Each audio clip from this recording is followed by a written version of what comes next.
Almost since the beginning of podcasting, podcasters have been asking their listeners to subscribe. Why do we do that? Well, it's because we know that if our podcast episodes are automatically sent to those listeners, then the listener is going to be much more likely to listen to that episode. But you know what? Apple has changed the game, because Apple's most recent version of Apple Podcasts, which is the 2021 iOS 14.5 update, doesn't have a subscribe button, a follow button, nothing. You heard me right. No longer will users of the new Apple software see a subscribe option. They're going to see a button that says latest episode.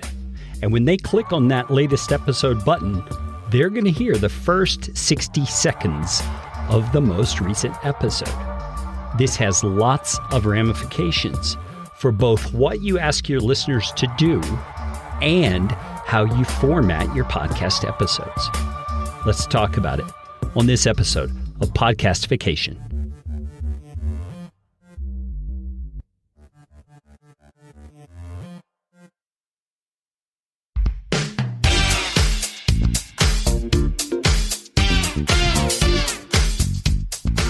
My name is Kerry Green, and I am the Client Happiness Guy at PodcastFastTrack.com, and this is Podcastification. Podcastification is all about you, teaching you how to podcast, how to put into practice the best practices that I and my team have learned in working with hundreds of clients. You are going to podcast better from listening to this show. If you like what you hear on Podcastification, please just hit the pause button, swipe to the sharing function on your app, and share this episode with somebody you know will benefit. And if you'd like to get in on more Podcastification goodness, you can do it by subscribing to our Podcast Optimizer email series, and I promise you, you won't get lots of junk. You'll just get one actionable email a week. Go to podcastfasttrack.com/optimizer. That is enough of that kind of stuff. Let's get you podcastificated right away. As is always the case, podcasting technology continues to change. And as I mentioned in my intro, Apple is the one doing the changing. Now, you may think that not all of your listeners use Apple Podcasts. Not all of them are Apple phone users, period. So why is this such a big deal? Well, it's a big deal because statistically speaking, across the industry of podcasting, more people use Apple Podcasts than any other app. So statistically speaking, that means your show is likely affected by this change in some pretty significant ways, which we're going to get into in this episode. And what I want you to consider is your responsibility as a podcaster for making the changes necessary to both benefit your show in the long haul and benefit your listeners. And I'm talking about future listeners as well as current listeners. So let's recap real quickly. In iOS 14.5, the newest update that's come out, and this is August of 2021, the subscribe button is gone. You will not see it when you look up a new podcast. It's being replaced by a button that says latest episode. And when you click on that button, it's going to play the first 60 seconds of your most recent episode. Okay, so in a sense, the most important 60 seconds of your podcast is always changing. It's always going to be the first 60 seconds of your most recent episode, because that is what is being given as a sample of your podcast to anybody who finds it on Apple Podcasts. Now, why would Apple do this? Well, it's because Apple is showing signs of doing things that they think are better for listeners, better for their users. And it's not just in Apple Podcasts that this is happening. And so they know you've got to do something to hook listeners fast, or else they're not going to listen to your show. And they're building their app to go along with that understanding. And so that listen to the last episode button is intended to give you an opportunity. It's an opportunity to highlight the goodness of your show immediately to people who are curious, people who have stumbled upon it. You want that first 60 seconds to be catchy, compelling, enticing, interesting. You fill in the blank for what you think fits the needs and the interests of your target audience. Now, you notice at the beginning of this episode, I changed it up a little bit. I added some pretty cool music.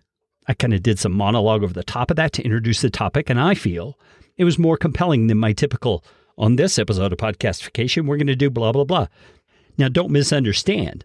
My typical kind of intro would be okay for Apple's new changes because I'm introducing the topic right away. And it gives listeners a chance to understand what the episode is about so they can make the decision whether they're going to listen or not. But the way I've changed it, I think, is a little more entertaining and a little more enticing. It gives them a sense that this show has some production value, some production quality to it that might make it an interesting show to listen to. You see, I'm just tempting them in a little bit.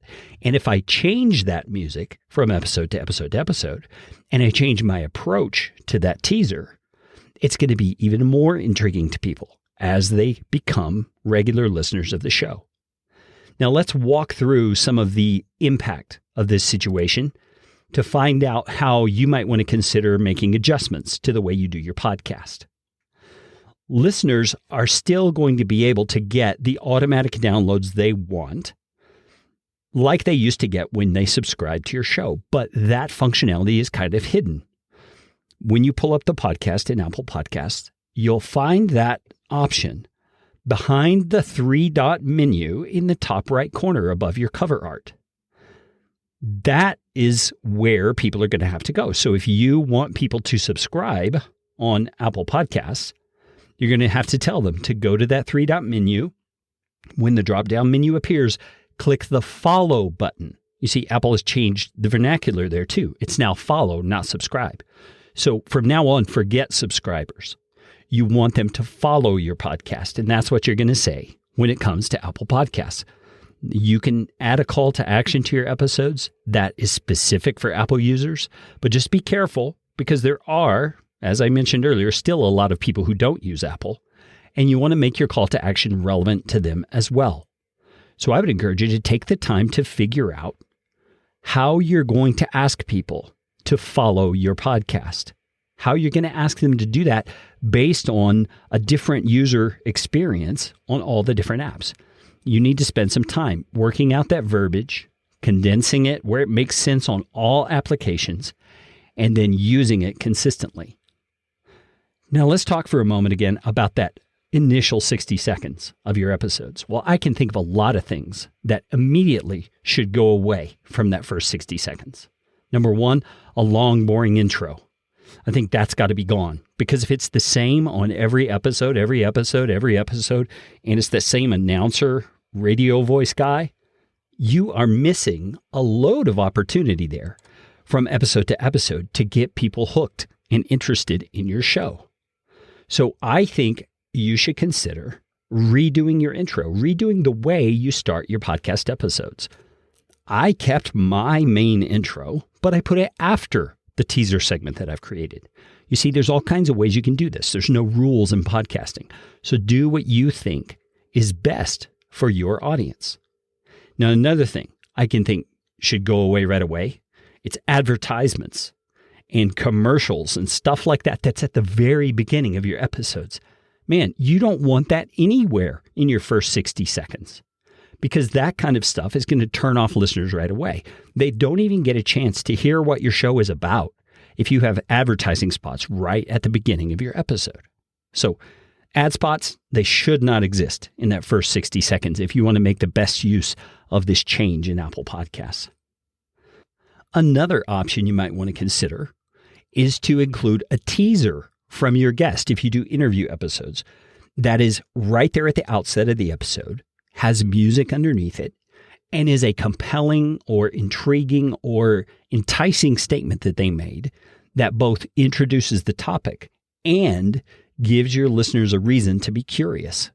Some of our clients have been doing this for quite a while, and I think because they've been following some best practices already. They're trying to hook the listener from the very outset of the episode by introducing the topic in an engaging way. And now that this change in Apple Podcasts has happened, that's going to be even more essential. So if you're not doing something like that, consider changing up your episode format to make the most of that first 60 seconds. Hello?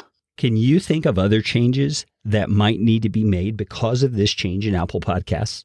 Changes specific to your industry, specific to the way your niche audience listens to podcasts and engages with content? I would love to hear your suggestions and your creative ideas. Contact me, Carey, Carey, at podcastfasttrack.com. Now, go out and make it a podcastificating day. This show is brought to you by Podcast Fast Track, where my team provides professional podcasting services without the time suck.